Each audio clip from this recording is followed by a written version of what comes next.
Bonjour à toutes et bienvenue pour la correction de l'exercice Canel. C'était un exercice qui était à réaliser pendant les vacances et je vous remercie pour toutes les copies que j'ai reçues. Alors j'ai relevé plusieurs erreurs que je vais redétailler, ce ne sont pas en général des grosses erreurs et l'exercice a plutôt été bien réalisé par la plupart d'entre vous. Je vous remercie de m'envoyer tous vos travaux, ça me fait très plaisir, je les corrige et il y a un pointage de tous les travaux que vous me rendez afin que je puisse mettre une note d'assiduité lors de la rentrée.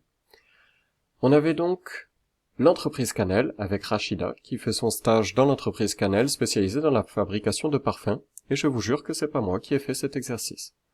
Elle est chargée de rentabiliser la production d'un des parfums. Le comptable lui indique que les charges variables de la production dépendent de la quantité Q d'articles produits. Ces charges C se calculent en euros par la relation C de Q est égal à 2Q carré moins 60Q plus 600. Qu'est-ce que ça veut dire? Ça veut dire qu'on a une fonction qui associe tout simplement un certain montant de charge à une quantité produite Q. On a donc Rachida qui étudie la fonction f définie par f de x est égal à 2x carré moins 60x plus 600. Alors pourquoi est-ce qu'ici on avait des c de q et ici on a des f de x? C'est tout simplement pour vous ramener l'exercice vers quelque chose qu'on a l'habitude de travailler. Mais on se rend bien compte que c'est exactement la même chose. On a juste remplacé le c par un f et le q par un x. Mais on est vraiment sur de la notation. Il n'y a absolument aucune différence entre ces deux expressions, sinon des manières de les nommer. On va donc faire une étude de fonction qui est la fonction f de x égale 2x carré moins 60x plus 600 sur l'intervalle 0, 40. Alors c'est une fonction qu'on est en train d'aborder et qu'on a déjà vue, et on se rend bien compte que c'est une fonction du second degré. Qu'est-ce qu'on vous demande par la suite? On vous demande de compléter le tableau de valeurs suivant. Vous avez la ligne des x et la ligne des f de x.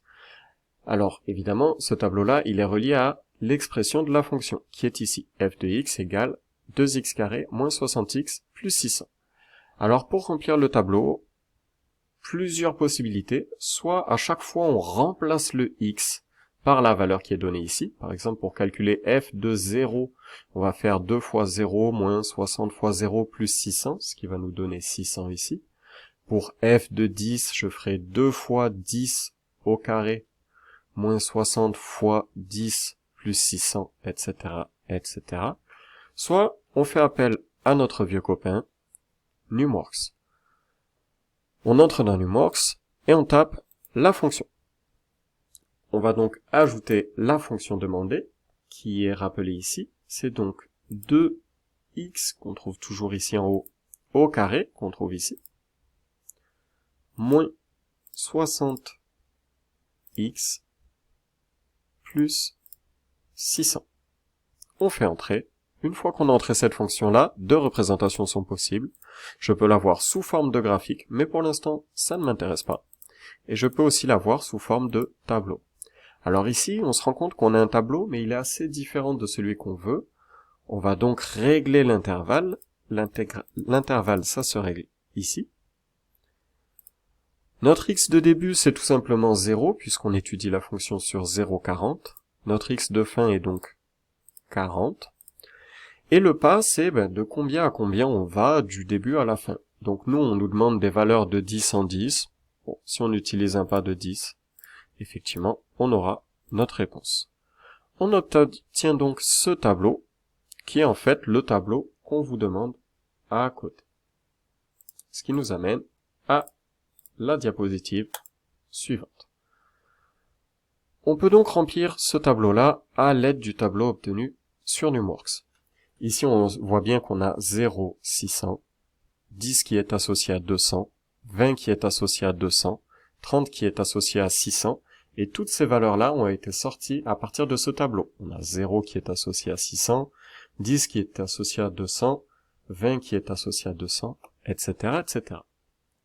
On a donc rempli notre première question. La deuxième, on vous demande de déterminer les coefficients suivants. En fait, on vous demande tout simplement d'identifier que vaut le A, le B et le C dans cette équation du second degré. Alors si vous ne vous souvenez absolument pas d'où sortent ce A, ce B et ce C, on vous met deux petits rappels. On vous dit que c'est une équation du second degré et que sa forme c'est toujours ax carré plus bx plus c. On vous remet encore une fois le rappel ici. Donc vous aviez deux rappels côte à côte afin de vous aider. Du coup, on a juste à identifier. On se rend bien compte que dans ce membre de gauche, le A a été transformé par un 2. C'est celui qui est à côté du x carré. Donc on a donc A qui est égal à 2. Ici, le B est remplacé par moins 60. Pourquoi? Parce que c'est le coefficient qui vient multiplier le x qui est tout seul. Ici, on avait B. Ici, B est remplacé par moins 60. Et enfin, le C, c'est tout simplement 600. C'est la constante qu'on ajoute. On a donc A égale 2, B égale moins 60 et C égale 600. Et si on remplace ces trois coefficients-là par leurs chiffres, on obtient bien dans l'expression 2x carré moins 60x plus 600. On vous demande ensuite de calculer le minimum de la fonction. Eh bien, on vous dit que le minimum d'une expression de ce type-là, c'est obtenu pour x égale moins b sur 2a. On n'a plus qu'à faire les calculs. On sait que le minimum, c'est pour x égale moins b sur 2a. Et b, on a dit que c'était moins 60. Donc, moins b, ce sera 60. On change le signe. Divisé par 2 fois a, mais a, on sait qu'il vaut 2. Du coup, on remplace a par 2. On a donc 60 divisé par 2 fois 2, ce qui fait 60 divisé par 4, ce qui est égal à 15. Donc on sait que sur notre fonction, le minimum sera atteint pour x égale 15. Alors, on va vous demander de vérifier ce minimum. On vous demande de construire le tableau de variation et de déterminer la quantité à produire pour que les charges soient minimales. Ce tableau, alors il y a plusieurs manières de répondre. La manière que j'ai choisie, c'est de dire que on sait que ma fonction en 0, elle part de 600. Ensuite, elle va descendre jusqu'à 200, qui est atteint pour un nombre de produits qui est égal à 10. Ensuite, on sait qu'à 20, on est encore à 200, donc on a un espèce de palier. Et enfin, ma fonction va remonter. Et je sais que pour 40 flacons de parfum produits, j'aurai des charges qui seront égales à 1400 €.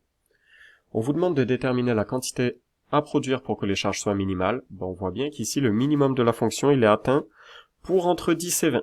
Alors, il y en a qui m'ont dit, il est atteint en 10. D'autres qui m'ont dit, il est atteint en 20. En vérité, on ne sait pas trop où est le minimum, parce que là, on se rend compte qu'on a deux minimums, ce qui est assez problématique. Après, il y en a qui ont eu l'intuition de se dire, le minimum, c'est forcément atteint entre 10 et 20. Donc, logiquement, ça doit être atteint en 15, puisque c'est le milieu. Et effectivement, c'est ce qu'on va vérifier par la suite. Mais une bonne réponse, c'était de dire que le minimum, il serait atteint entre 10 et 20. Sachant que 15 étant une réponse tout à fait acceptable par la suite. Pour la suite, on vous demandait de tracer la fonction. Ouvrir numWorks, c'est saisir l'expression de la fonction. Donc c'est quelque chose que vous avez déjà fait. Vous avez déjà tracé la fonction, mais ce qu'on vous demande, c'est d'aller chercher où est son minimum. Donc on va aller dans le graphique, et là on se rend compte que, en fait, on peut pas avoir de minimum. Pourquoi? Parce que vous avez un zoom qui est pas bon. Donc, on va corriger ça. L'idée, c'est que vous allez tout simplement cliquer sur la flèche de moins pour prendre un peu de recul sur la courbe. Et là, on se rend compte qu'effectivement, mon minimum, il est atteint par ici. Alors, deux manières de trouver le minimum. Soit vous vous baladez avec le curseur, petit à petit, et on voit que le minimum est par là, mais on ne sait pas exactement où il est, donc il va falloir faire plusieurs zooms successifs. Soit, et c'est une nouvelle technique, et c'est la technique à apprendre et à retenir de cet exercice, vous pouvez aussi appuyer sur OK. Il va vous proposer de calculer, donc vous allez faire encore une fois OK, et vous voulez calculer un minimum, donc vous allez sélectionner minimum, vous refaites OK, et numWorks, il est vraiment fort, il se positionne directement sur le minimum de la courbe.